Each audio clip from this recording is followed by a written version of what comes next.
Okay, guys, this is Andy from City Fan TV, and welcome to, what is a brand new Friday Night Social live.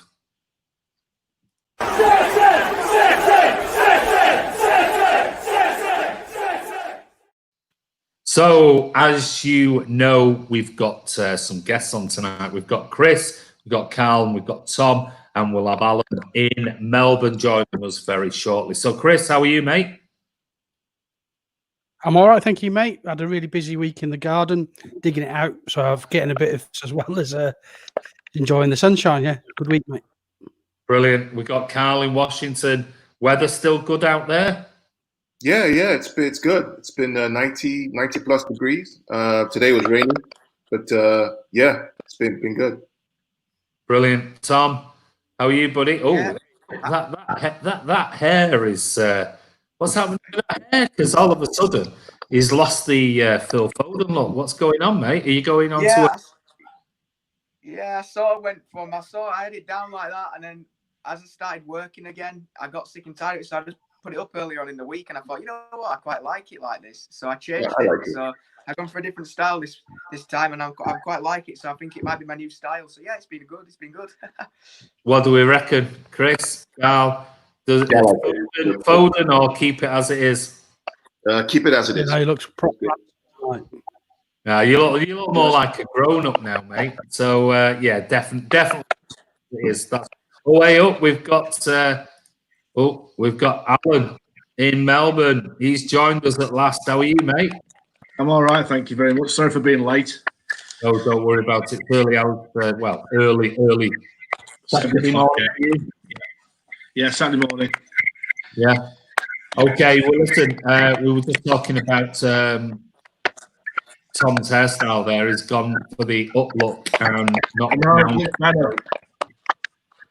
We're gonna move on, and what we're gonna do is look at. Sorry about that. I was just checking some notes there. And what we're gonna do is we're gonna look at first part. What we're gonna do is going to do this in three different parts, live parts. So tonight, what we're gonna do is we're gonna look at part one. That's going to be all about transfers. And we're going to talk to the guys about latest transfer news. We'll come off the stream. We'll come back in about 5-10 minutes after. We'll broadcast another part two where we're going to talk about CAS and what's happening at the moment with CAS. And then part three will be all about Norwich and also lineup and also about the player of the season announcement that's come out today. So anyway, first up, we're going to talk. We've got a little bit of feedback going on there. I might have to mute a few of you if there's a bit of feedback. I might have to mute you. So first up, we're going to talk about. We know where that feedback has come from. It's come from Tom again. He's doing his best. I will bring up some people's comments onto the channel. So before we go into that, I'm going to just quickly see who is on, seeing as we are live. Normally we record this. So let's see. We've got Noah Pearson is on. He says, evening, lads. We've got Ray Fernley. He's on. He says, good evening, all. So there you go with his Kevin De Bruyne moniker. Carl Bundell is on, our Evertonian. He says, hey, guys, hope you and all your family are well. Thank you, mate. We are. We've got Mingy Wong, one of our regulars. He's on. Hi, lads and everybody. Hope you're well, Mingy Wong. Leonard's on. I've not spoken to Leonard for a while. Evening, all. Martin, Andy and co. Been away for a while. Missed this channel, especially the Friday Night Social. How we all doing? Hendo versus KDB, the biggest joke ever. Laugh my ass off. Nice to be back. Thank you, City till I die. Great comment. Absolutely great comment that was. I'll just turn my Siri off on my phone. Martin is on. What's he got to say? I will be in and out, guys, but we'll be around. There you go. We've got Iona Beats is on. Good evening, Blues. How are you, Iona Beats? Hope you're well. Mario Murray. That's a new one. Want to see Braaf and Delap on the bench on Sunday? Ain't going to happen. Sorry, mate. We'll talk about that. Leonard says, let the fun begin. Come on, City. Kamal Dwyer is on as well. How are you, Kamal? Hope you're well, buddy. We've got, hey up. Campiones, that could be. We know who that could be. Get Tom a new barber. I think that's very harsh, mate, considering your hair compared to your hair. You're not one to be talking about hair, mate. But let's bring Tom back in, see if he's still here. Tom, you back? Yeah, I'm back. Yeah, I just changed it. I changed it. It went a bit closer to my Wi-Fi, so I brought it a bit closer to me. Oh, he's on the wine tonight. Hey, look at him. If it still clicks, I will mute you until you come back in. Yeah. So just to let you know. Ryan Curry is on. Ryan says awards mean naff all anyway. Football writers mean nothing. And the PFA Player of the Year is a joke anyway. Same with the Ballon d'Or means nothing. Good to see Ryan is in a good mood tonight as usual. But anyway, we're going to move on to transfer news. And there's a little bit of news around and the latest transfer news today coming out is Manchester City, by all accounts, are almost at the point, according to the rumours, that City are signing Gremio midfielder Diego Rosa, and the rumours are £5 million up front. If he's Premier League registered, it's going to be another 12 million euros. I should say 5 million euros. 10 Premier League appearances will be another 3 million. And then the total will be 24 million euros. Now, the rumours are he is going to come to City. He is going to go on loan to Girona or one of the other clubs. Now, the website that this comes from is Globo Esporte. And they're basically saying the teenager is going to turn 18 in October, which means he'll only be able to move to Europe in the January window. And they said he should be the first loaned out to another club, which should be either Italian, First Division, or to Girona. Now, I must admit, I don't know much about him, but 24 million as a total package seems an awful lot when they're saying it could be it's 99% done. What are your thoughts? Anybody know anything about Diego Rosa? Chris? No, I don't know nothing about him at all. It just seems like another Douglas Luiz situation where, you know, he won't get a registration here with us because he won't get the game time, and he'll probably be on loan somewhere, and then he'll probably be sold on. And that's, I guess, what will happen with him. Yeah, I mean, that's 24 million is quite a lot of money. If you think of the whole package, considering some of the kids. And this kid's 17 at the moment. He's not 18 till October. 24 million euros seems an awful lot of money as an overall package. I mean, even if he came towards, let's say, got Premier League registration and played a few games, he'd have to be seriously good because, I mean, the rumours are that Douglas Luiz is up potentially for a transfer for around about £25 million. Now, he's already been in the Premier League for, what, 18 months? 18 months, and this kid is going to cost us 24 million euros overall if he plays. I mean, let's face it, it could be 8 million if he don't get Premier League registered. So we might get a bit of a profit in there. Carl? Yeah, I think it's an CFG play. I think it's a CFG play. I think it's part of the whole City Football Group. I don't think he's going to get Premier League game time. I think it's going to be the 8 million, and they'll probably farm him out to Girona or New York City or another club in the group. I mean, where's he going to play? He's in the midfield. It's not going to happen. So I think it's a whole CFG play. Yeah, I agree. Alan, have you heard anything over there in Melbourne with your contacts? I watched it. I watched it. I've actually seen a little bit of action on YouTube on him, and I've done a bit of research on him. He's a young lad, 17-year-old Brazilian, who's rated in Brazil. There's no way he's going to get in our midfield, not at the moment. So, from what I've heard, he's going out to a club on loan to get the game time because he won't be able to get the work permit. Yeah. Like Luis, if he doesn't. So there's no chance that City will.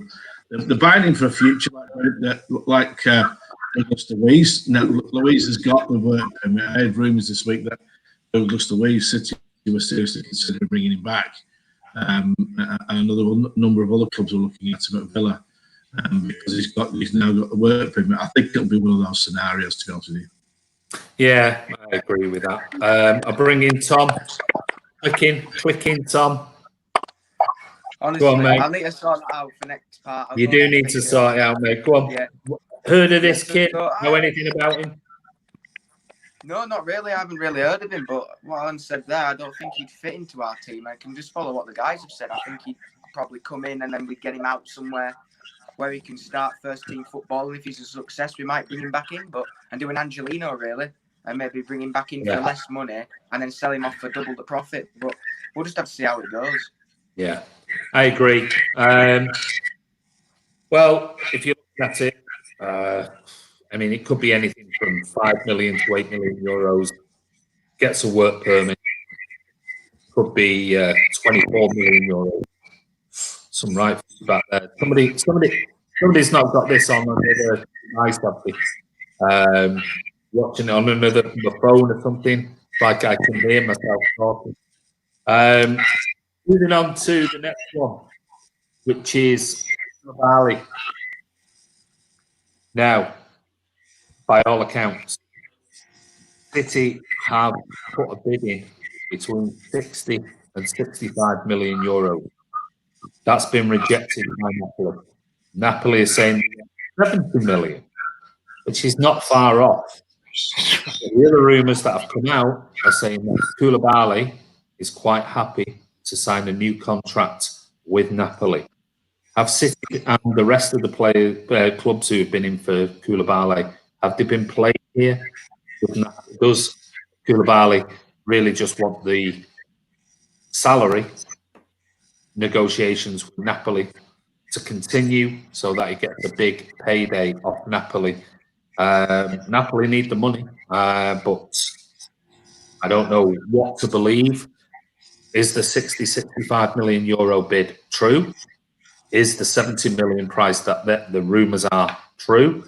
And is the new contract offer on the table for Koulibaly true? Who knows, Chris? If 70 million is what they want, give them 70 million. We need a strong centre back. He seems like the right choice. If he's playing it for a new contract, then what can we do about it? That's just part of football. I would have thought Napoli would be after some money. I think in this after COVID, I think a lot of teams are going to want to, get some money in. So I think we should just if Napoli have said we want 70 million, give them 70 million. It's only 5 million more. Forget about this Brazilian wonder kid. Go and get the player we need now.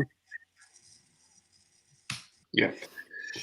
I'm going to come back onto my headphones here just to see whether this is any clearer for people. But Carl, what are your thoughts? Yeah, for me, Andy, I think the numbers don't make any sense. So they're just playing. He's going to go because Napoli are not in the Champions League. They're not in the Europa League. Dries Mertens is 30 years old. Insigne is 30 years old. They're going to retire. They need to rebuild. So for me, it's all games. He's going to go. The question is at what price and to what club. I think, as Chris said, we give it 70 million, throw it down, move on, and get him right away. Even Koulibaly said today that he likes the way he is, but he'll discuss his future at the end of the season. That tells me he's going to leave. Right? The numbers just don't make any sense. They're losing. They have an aging squad. They're not going to be Europa League. They're going to lose revenue. The only way they can make money is to sell players. And for me, it's literally a done deal. The question is to where and to whom. Okay, Alan, Koulibaly. The rumours are 60 to 65. They're saying 70. I mean, I think it's the we discussed the night. We just, I think City are angling out for 60, 65 with add-ons. I think that's the avenue that they want to go. But I'd like to see them test a scenario and say, right, if we paid you actually said this to the agent. If we paid you 70 million now, would Koulibaly sign immediately? Because I'll be honest with you, I work in the agency business, as you know, and when I'm doing deals like this, time kills deals. This has been going on now for well over 6 weeks. Now, and time does kill deals. If he is playing us, basically said, look, if we paid 70 million now, would he sign this week? And if he says, well, maybe, or starts oohing and ahhing, we all know he's playing us, all right? But you need to test the scenario right now. And City at the moment, I think, are being messed around by Koulibaly's agent, not Koulibaly, but Koulibaly's agent. Okay. More money. Okay. Well, let's just see. Let's just see some of the comments. Uwe Rosler, not. I hope it is the real one. Somehow I very much doubt it. Says, stop quibbling and pay it. Show the player we love him. Well. Cal Blundell, the Evertonian, says, I've heard that Koulibaly deal lies on Everton target Gabriel from Lille. If we get him, Napoli will not sell unless they get a replacement. Gabriel is their main target. Actually, that's a good point. There is a rumour around a transfer that Napoli want, and it's all dependent on whether they get him, whether Koulibaly leaves. But I don't think that will be the overriding factor. One other thing, let's just see. Let's see. Leonard London says 70 mil could be the ceiling. It could be. Uwe's come back to say, has Pep's brother got any centre backs for us? Who knows? I think we'll have to wait and see on that particular one. But anyway, Tom's has disappeared. He's probably still trying to sort his Wi-Fi out. But that's Koulibaly. Give us your thoughts. What do you think? Koulibaly, 60 to 65 million euros is what City have already allegedly, and this is like, say, rumour mill, offered on the table. They're coming back with 17. Now we're talking about either 10 or 5 million euros. You'd think City would extend that to 70 mil, but the next thing that came into that was the whole, well, he's quite happy to sign a new contract. So playing us, is his agent playing us? Does he really want to leave? Is his agent trying to look at how much money per week? Because the rumours yesterday were £95,000 a week. Is that big enough money for a 70 million euro signing? No. Is he trying to get City to push to 250,000 a week? Andy, if I may, right? If you knew Koulibaly would be as good as Van Dijk, you're mucking around with 4 or 5 million and 95K a week, we're not serious. I'm being very frank and very honest. If you really want to address this issue of the back four, and you have this guy who could potentially be as good or even better than Van Dijk, why are we mucking around? Well, the thing is, we don't know. We don't know. Maybe City are not mucking around. Maybe Napoli and Koulibaly and his agent are mucking around. Maybe City and Napoli have got an agreement. Maybe Koulibaly and his agent is the ones that are going. Well, I don't know. It sounds to me like it's his agents mucking around to try and get as much commission as he possibly can. And it definitely, from years of watching and following transfer, it very much sounds to me that if Koulibaly had not mentioned anything and not said anything about he's quite happy to stay and sign a new contract, or his agent said that, I would possibly believe the City should really pay the 70 million. But when you get comments like that, it suggests, hold on a minute here, there's something in the background with agents and players about money and about it. Because if it was 65 million euros and they said we want 70, if City really wanted the player, they'll pay the 70 million. There's no, they're not going to quibble over that. So there's something else in the background that's going on, and don't be surprised. Don't be surprised if Napoli don't. If he don't go, yeah, fine. Don't be surprised if City go, fine. We'll walk away. We did it before. We've done it loads of times. It just depends, and sometimes the likes of Cheeky and Ferran get the blame for this. But sometimes it's the best way to deal with it and just go, fine, if you're going to dick us about, we'll walk away. End of story. and move on. That's it.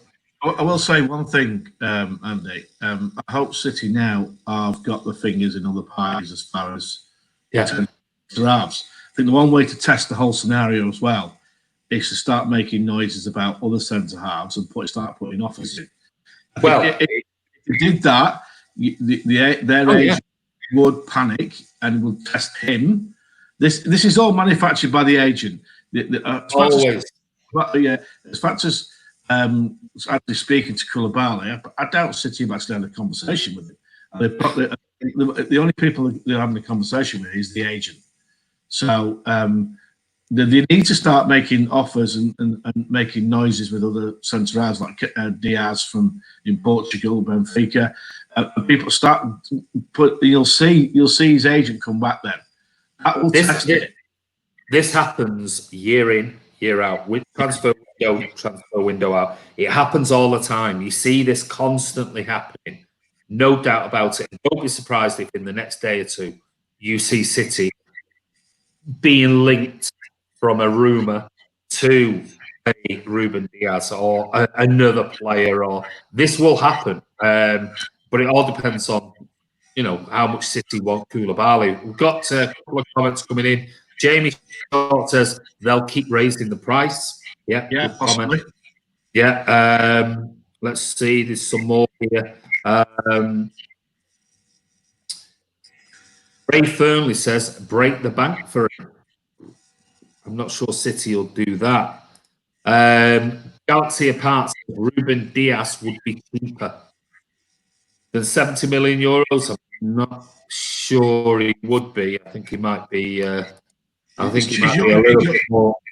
He's dearer and he's younger. So yeah, but that's the difference. So there you go. That's Koulibaly's rumours. We'll wait and see. We have no inside knowledge on it. This is all just media speculation. So I'd be very surprised if City have gone anywhere near 65 million euros. They're saying to us, give us 70 million, and City have gone, no, 65 or nothing. I'd be very surprised with that. It seems to me with this whole transfer contract rumour thing, this is an agent pushing for more money and things like that. But anyway, we're moving on to the next thing, and that is all about Jaden Braaf. Now, Jaden Braaf, as we know, is 17 years of age, exceptionally gifted young kid. But Pep has come out today and called for calm, and he's basically questioned about Jaden Braaf being in the team. And he was the under-23 player of the year, and he has been training with the first team. But Pep said, these were his words, 6 or 7 players are ahead of him. Now, this kid is 17. Are we going down another Sancho route of he's now bigging himself up and sees the likes of Jude Bellingham going to Borussia Dortmund and get big money, get a nice £2.5 million signing on fee, Jaden Sancho getting a £3 million deal in his bank and things like that? Is he another kid that is looking at that going, well, if I'm not going to be at 18 in the first team at Man City, I'll just go to Dortmund? Jude Bellingham can. Is Jaden Braaf another one of those? Or should he do a Phil Foden, wait for his chance, and then be part of the Pep system? Chris? Well, it's my biggest criticism of Pep is that he doesn't try the youth enough. I've seen a little bit of Braaf, and I think he's every bit as good as Jaden Sancho was at his age. And I really'd like to see him given a go in this final game against Norwich, even if he just comes on as a substitute. I think we are a very good chance of losing him. Again, like Sancho, he's not come through the City system from a young lad. We brought him in. And I don't, he's not a City supporter. So I can see that if there's an offer come from someone like Dortmund, he'll go. And there's another player that we will never have seen in a City shirt in the full team without knowing. You don't know how good these players are until they're tested against men, in the professional league. Yeah. I think it's a real shame. It's like you say. Well, I'll come back to you on this, and I'll play the devil's advocate here and go. Okay, let's say he has 15 minutes against Norwich. that tell you anything? No, it doesn't. It gives him some experience and maybe some hope that there is a route into the first team. Okay. I'd like to know who. What if we sent I'd him like to on ask Pep. loan? Yeah, a loan's an option, but I would like to know from Pep who the 6 and 7 players are that are ahead of him as a winger. Right. Because Okay, there's people playing on the wing who aren't wingers. Okay. That's my point with it. Well, I can name 3 straight away. I can name 4 straight away that are ahead of him. 4 immediate ones ahead of him. Bernardo, Mahrez can play there. Gabby can play there. Phil Foden can play there. But he's a kid who's played in kids football. He's never played against men. I'm not. There's a massive. Yeah, I'm not denying that. But I think part of City's problem this season has been that we haven't had proper wing. Well, we've had Raz on the wrong wing, and Riyad and Bernardo playing on the right wing, who aren't wingers. You know, there's a massive difference between City of this season and City of the previous 2, where we had Raz on the right and Leroy on the left. Massive difference. I think it's been a contributing factor as to why we've fallen so far behind Liverpool. So I'm not saying Braff. No, I'm not saying he's the answer, Andy. I'm not saying.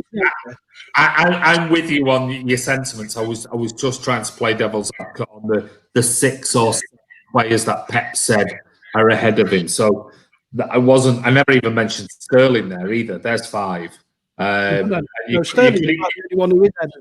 Yeah. So I mean, it was the comment made by Pep about the thing. So it's interesting because a few people have sort of, had a bit of a moan about it and things like that. But I don't know.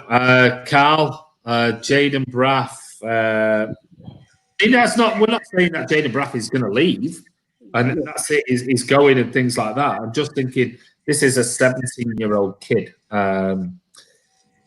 And it's very difficult. I mean, if we were a Watford or we were a Burnley or something like that, you can throw kids in, and we're a Man City that if you shove a 17-year-old kid in ahead of a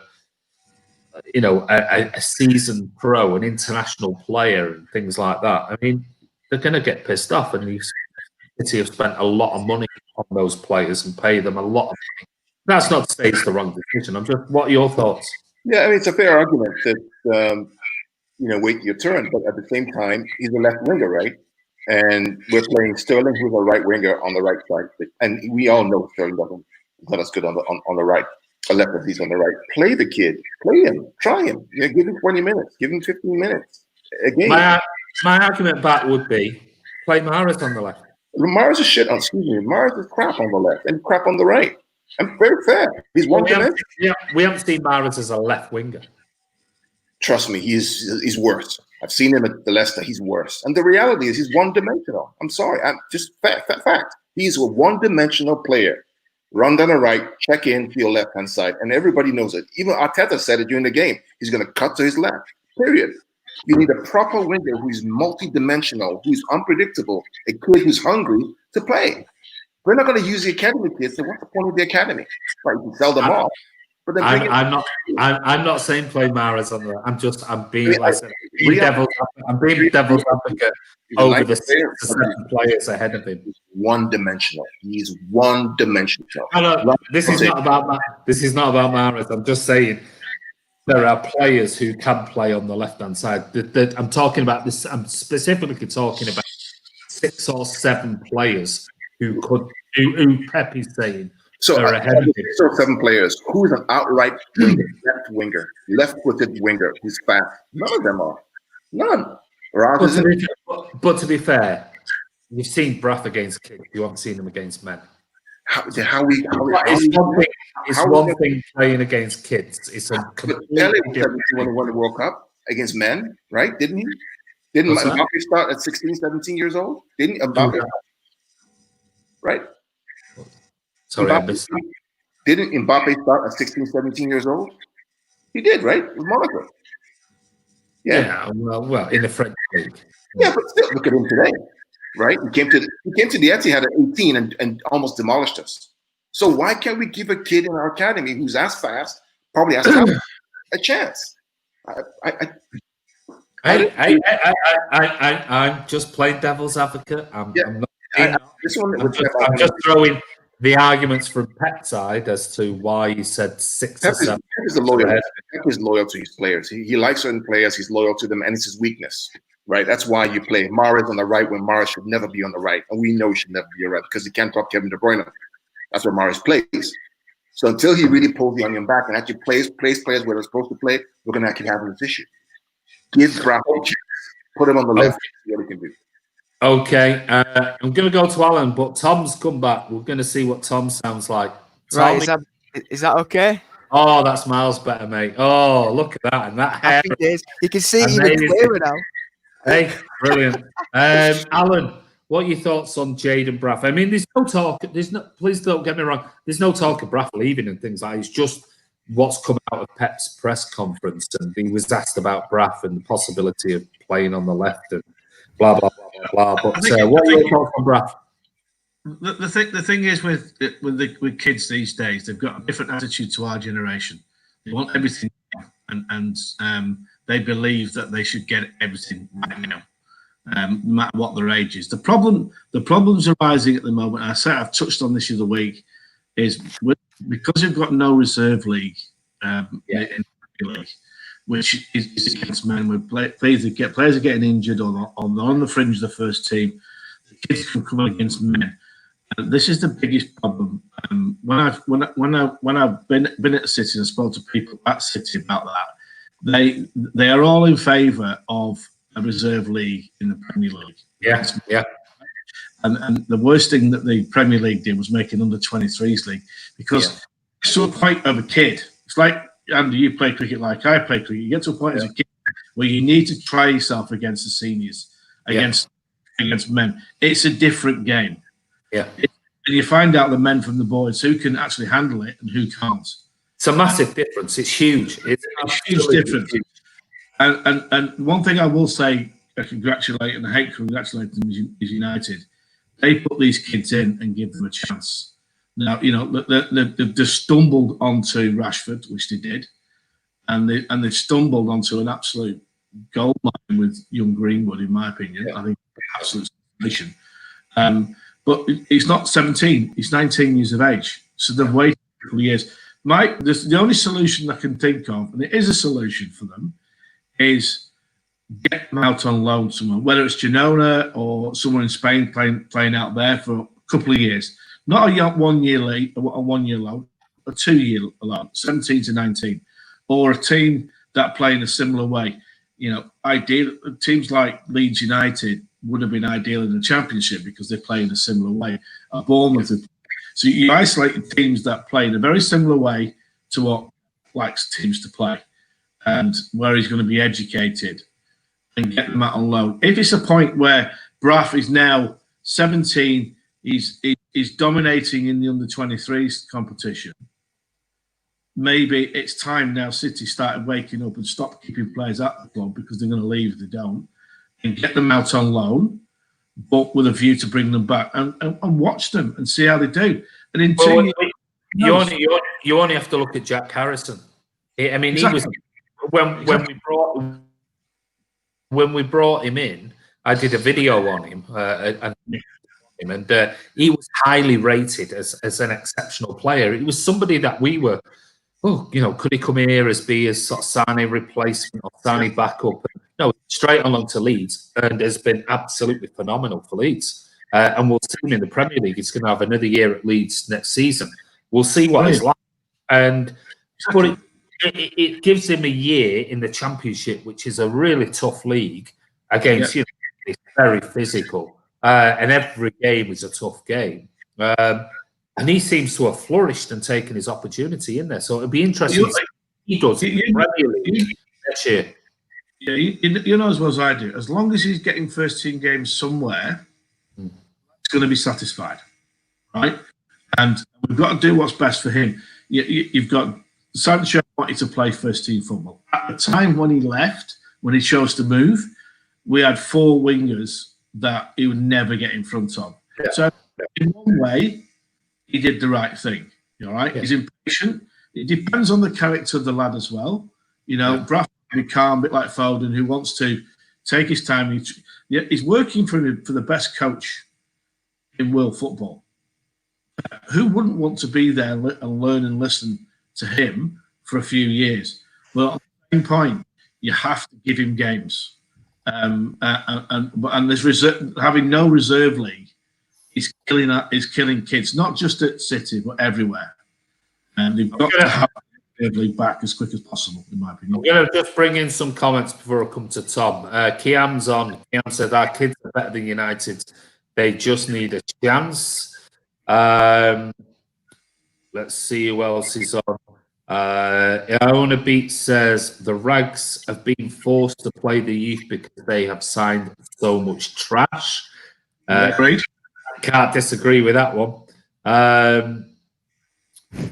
Got here. I might be wrong in putting this up. United are pinching one of our youth strikers that refused a professional contract. Yes, that's the young kid who scored 600 goals in there. We don't know whether they're pinching him. It's only paper talk. So he's a United fan.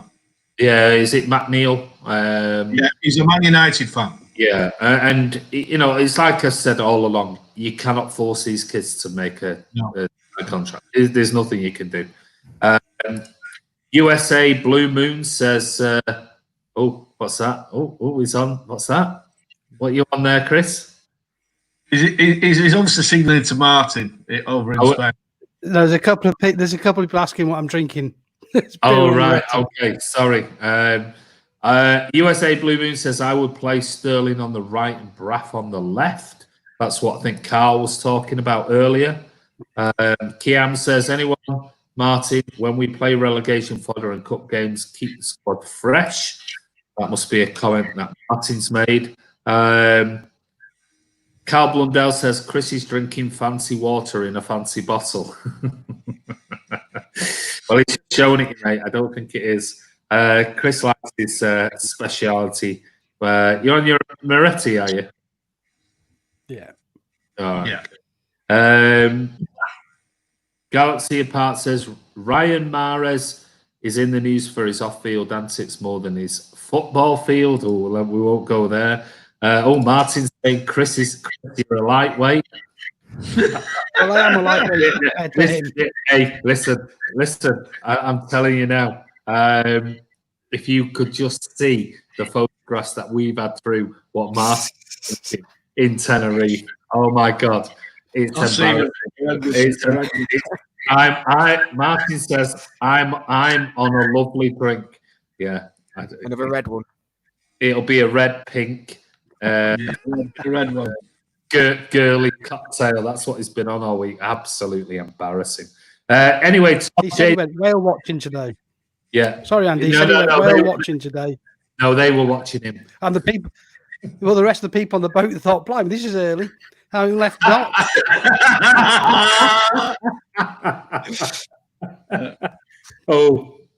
We'll wait for his reply back to that. Leonard said, Chris, Moretti, my favourite beer. Cheers. Kiam says, Martin wears pink shorts. You can't talk about lightweight. Wham, eat your heart out. There you go.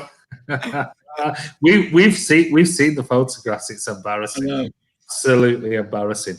Very nice. Very nice pink shorts and tits. That's what he's like. Anyway, Jaden Braaf, before we've got one more player to talk about, and I'm going to finish the first part and then come back. So, Jaden Braaf, any thoughts? Yeah, I've heard what the guys have said, and I've seen people saying go out anywhere or go out on loan to Spain. I'm going to bring Jack Harrison into this. He's gone to a club, Leeds United. We're fighting in a very competitive league. The Championship's packed, and he's proved himself in a very competitive league. The risk is if you send Jaden Braaf out to somewhere like Girona or somewhere, that's always at the bottom of the league and it's not as competitive, whereas they don't get the experience in the big games. Whereas if you send him to somewhere in the Championship or, I don't know, somewhere where it's a little bit more competitive, then there's a bigger chance of him excelling when he comes back, or if he stays at our place, he's still going to get that sort of experience too. So I think we need to be very wise on what we do with him, because he's got so much potential, and it'd be a shame to get rid of that, and not make him excel to the next stage by sending him to a club that won't give him the experience to take that next step. So yeah, I think we just need to see how it goes in the next few months, see what happens. But we just need to make sure he goes to a club that is in a competitive league and not somewhere where we could risk of him not getting to the potential he has. Good point. I mean, we've seen Harrison, we've seen Tosin Adarabioyo do well at West Brom. We've seen some of the other players that have gone to the likes of Girona and not actually just fallen off the face of the earth, haven't they? Except for the likes of Angelino, who was whatever. Alan, quick one before we move on to the last one. What about sending him out on loan into Germany? Yeah, maybe that's an option. We have to bridge that gap, don't we? We have to bridge the gap somehow. Yeah, I'm with you guys. As it would be great if we had a 70-year-old. And bear in mind, we're talking about a 70-year-old. And somebody actually posted on here earlier. I think it was I missed it, but I think it was Ryan, and he said, "Name me another 17-year-old who's playing in the Premier League." And he's right. There's no one. There's not. They're just not. But the way that contracts are going, we're seeing 17-year-olds sign £40,000 a week contracts and things like that. We've seen it. I know. I have personal experience of people I know who sign 40 grand a week contracts at massive clubs, and so far I've been injured and been nothing out on loan and things like that. So I mean, it is a difficult one. It is a difficult one, and he could be a 17-year-old that is a world beater and could be amazing. It's just trying to get him into give him a chance. And let's face it, maybe Sunday is the perfect opportunity if we're 3-0 up to bring him on and say, "Here you go, it's 40 minutes, go 45 minutes, go and see what you can do, kid." I don't know, Chris, you want to say something quickly before we move on to Alex Telles? No, I was just going to say, I don't expect him to have a starting berth in the team, but there's going to be more substitutions next season, so why not have a couple of kids on the pitch? And if we are 3 or 4-0 up, like in certain games, chuck them on. Yeah, I'm totally with you on that. I am. The problem being is that if you put 2 or 3 kids on the bench and then go, "Oh, well, Bernardo, you didn't play in the Premier League this last on Sunday, but we've got League Cup, and we're going to rest you because we're going to bring Braaf in, and we're going to bring." Hold on a minute, I'm not playing for a week, and I didn't play on Sunday, and I'm not playing in the League Cup, and then I've got to wait until. That's the only problem, and that's what happens, I think, with when you've got such a competitive squad. If you're a team that your first 11 are brilliant, and you've got 3 or 4 good players, but the rest are all sort of like really average squad players, and you can throw kids in, then that makes it a lot easier. When you've got City's squad, it's almost like a 2 11s that you could play in, and a lot of these are £30 million players, £60 million players sometimes, 100 grand a week, 200 grand a week, and then suddenly you're going to say to them, "Well, I know you didn't play Sunday, but you're not playing this week either because I want to bring Braaf in, and I want to bring Tommy Doyle in, and I want to bring." Well, I'm not going to play for a week. It's really hard, and I don't think it helps that we've got such a good squad. I really don't. But moving on, one of the last transfer rumour is all about Alex Telles. Now, Telles, if you don't know, the rumours are about came out today about Alex Telles, and with a Premier League rivals, along with Manchester City, are Chelsea, who are interested in the Porto left back. Now, according to the rumours, Chelsea are on the hunt for a new left back, which is a position like City. They need to really purchase some sort of player, but it says the upcoming transfer window, but may have a tough time stealing a deal for backup option Alex Telles. The Blues are in the midst of a squad overhaul and would ideally like to sell buy or sign Ben Chilwell, but could be completely priced out of the market for the Leicester defender, a bit like City. Telles is therefore one of several cheaper options, but there's lots of interest from Premier League rivals, Man United and Man City, which will complicate the deal. The Blues have been strongly linked with a move for Chilwell, but 80 million is not where they're going to go. And they're basically saying Tellez has long been considered the West London club's most likely alternative after informing Porto that he would like to move on this summer. Reports from Portugal have consistently touted Stamford Bridge as the Brazilian's most likely destination, but record now suggests both Manchester clubs have a chance of signing the 27-year-old. He's proved a superb attacking returns this season, bagging 13 goals and 12 assists in 47 appearances across all competitions. He's a left-sided defender who has experience in the Champions League level and has a £36.4 million release clause, but is out of contract in 2021. Therefore, Porto are reportedly ready to accept an offer as low as 22.7 million for the Brazilian international. Heard of him? I'll come to Carl. Carl, what do you think of Alex Tellez? 22.7 million because he's out of contract next year. Porto left back, been in the Champions League, 47 appearances, 13 goals, 12 assists. The Portuguese league is pretty decent. I'd rather go for that than the French league, I must admit, but I don't know much about him. Yeah, I don't know much about him. I think I've seen a game or two. But if we can sell Zinchenko and buy Tellez, I'll do it well. Frank. Right? It's not a lot of money. Right, but he's a proper defender and he's left-sided. So buying him, swap him out in terms of money for somebody else. Keep him there. He's 27 years old. Yeah. 27 years old, 22 million, left-sided defender. Brazilian international. What do you have to lose? I don't know, Alan. Heard anything about Alex? No, I've heard nothing. I've heard nothing from City saying that they're actually interested in him. I think it's papers talking rather than anything else here.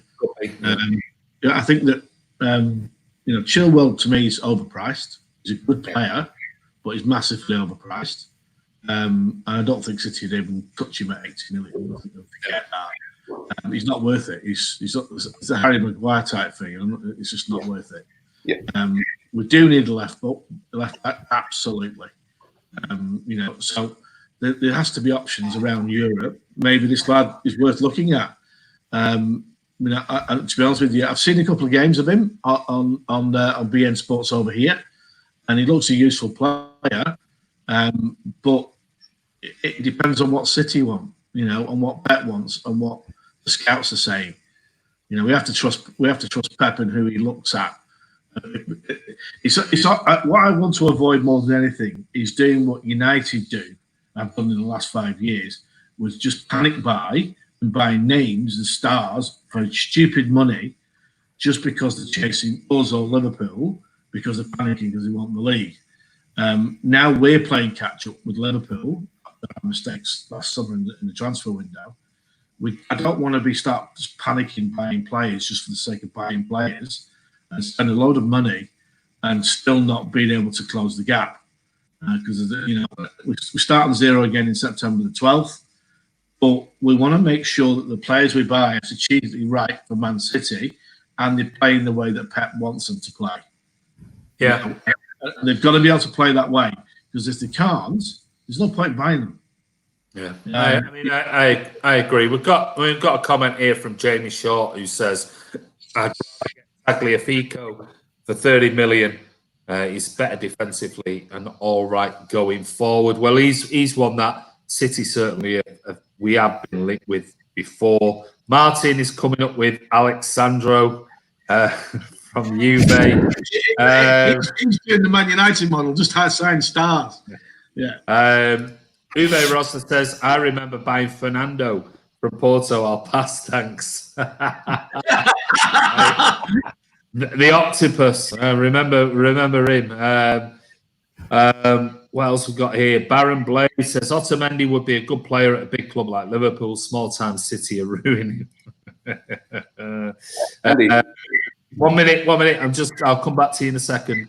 Martin also says, I'd let Zinchenko go for a bag of nuts and a Jaffa cake. Martin is just disgusting. A bag of nuts, a Jaffa cake, and those pink trunks. Maybe.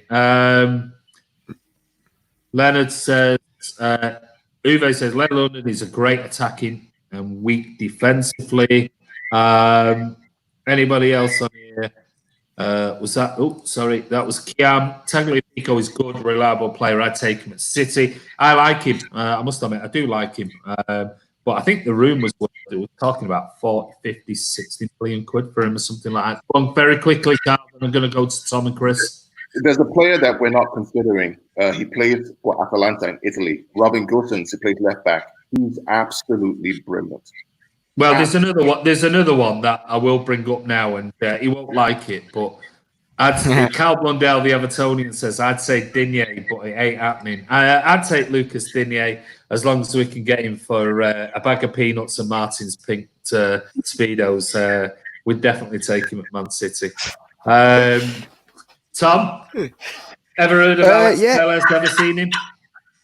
Yeah, I have. He's a good player. Yeah, he's quite fast. He's good at attacking. But we've got quite a lot of attacking fullbacks anyway, in Cancelo and Walker at the moment. And I think that we need to look into this a little bit after the Real Madrid game, because Cancelo played really good at left back against Watford. And I'll bring in some comments while you're talking. Yeah, Sorry, it's fine. And I think we just need to give Cancelo a chance at left back against Madrid. I think we need to give Cancelo a chance at left back against Madrid, see how he copes, because it's one of the best teams in the world. You know, they've just won the La Liga. We can see how he plays there, and if he plays really well again, we need to keep sort of including him in that role. If Mendy's not going to be there, I think we should give Cancelo a chance at left back, because he hasn't really excelled as well as we'd have liked at right back. But when you've got somebody like Kyle Walker who's in form, it's going to be difficult. But I have to say, since we've come back, Cancelo looks quality. So I think we should give him a chance at left back. And then if he works at left back, then we don't have to look at that position, because there's no point throwing around money for places that we don't really need if we've got it in the squad already. Problem being you've got is that you're talking about between now and the end of the transfer window, saying, well, if Cancelo works at left back, well, we've got Sunday, then we've got the return leg of Madrid, which he could play at left back because Mendy's not playing.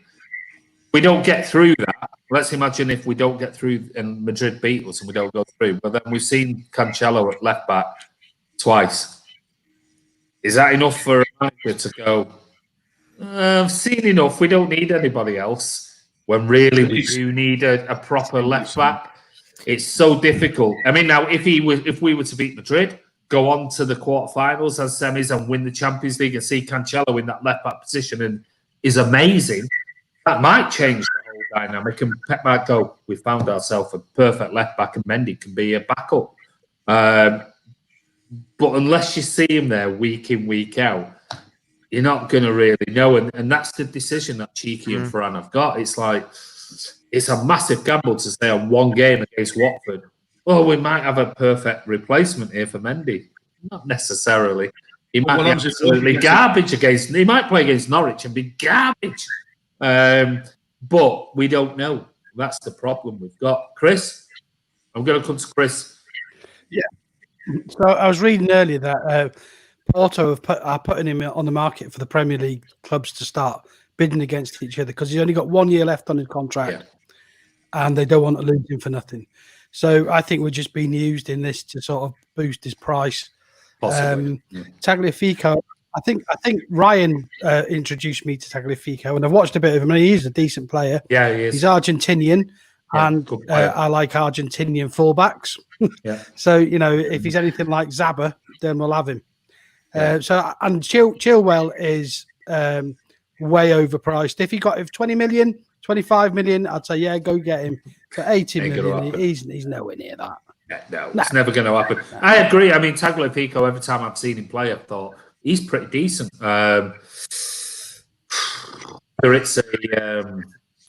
Somebody's just mentioned somebody here, and I'm going to bring this up on here because if you go and watch last summer, I got Tobias, who's our German correspondent. I got him to do a rundown on the best German players. This was before, it was just before the end of last season, so before the transfer window opened. And I said to him, can you all your contacts, can you do me a rundown on the best German players? Now, this was good. Don't forget, this was way before the transfer window opened last summer. He told me about Upamecano. He told me about Kai Havertz. Kai Havertz was his top pick to say, this is the player you should come for. He also said Upamecano is the best centre back, but he did. There is somebody's just mentioned somebody else here, and this is, I'm going to bring it up, and this is Joe Smith _TBMC. Get Jonathan Tah. This was one of the other players that he did mention. Now, I must admit, I don't watch much of German football. Yeah. I don't watch much of European football. I'll catch up on stuff if I need to or for research. I don't really follow other leagues' football. I don't even follow Championship, if I'm honest. But Jonathan Tah, Joe Smith, that was, if you go over and watch the video, you can see it. And this is over a year ago. Talking about Kai Havertz, Upamecano, Jonathan Tah is one of the players that's in there. And the full breakdown of what they bring, what they can do. So Jonathan Tah has been mentioned a few times in the media over the last 3 to 6 months as possible transfers. I think the top was one of them in the January transfer window. So interested on that one. Right, Chilwell. Blue Heart says, Chilwell, how are you, Blue Heart? Hope you're well, mate. Chilwell would be another Danny Mills, but at left back, yeah, not for that price.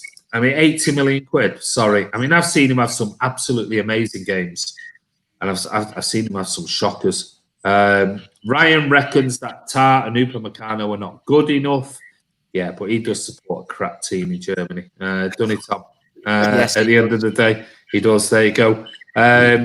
Mingy one says, why don't we just get Joshua Kimmich? He'd be the perfect signing for Man City. I'm sure if Pep could get Joshua Kimmich, he'd already be at Man City. Pep has transformed that player into an absolute world-class player. He would be an amazing signing. I just don't think he'll buy him at the end of the day. Let's see. Coamondes, I think we need Benazia. Well, the rumours that came out yesterday was that potentially City have been looking at him. The rumours were Pep had said all these things about Benazia being the person he wants, and I don't believe half of it. But he's certainly an exciting player. But I do think we need a left back. We need a centre back. Who that's going to be, I don't know. Push your thoughts below this video. This is the end of part 1 of the Friday Night Social live. Don't forget, we are live. What we're going to do is going to have a quick break. We're going to have a refill our drinks, go to the toilet, do whatever we need to do. We'll be back in about 10 minutes, and we're going to do live part 2, where we're going to talk about Cass, why they've not released the report. But anyway, this is Andy from Man City Fan TV. Hope you enjoyed that live stream. We'll be back in 10 minutes. Don't forget to check in, and we'll see you soon.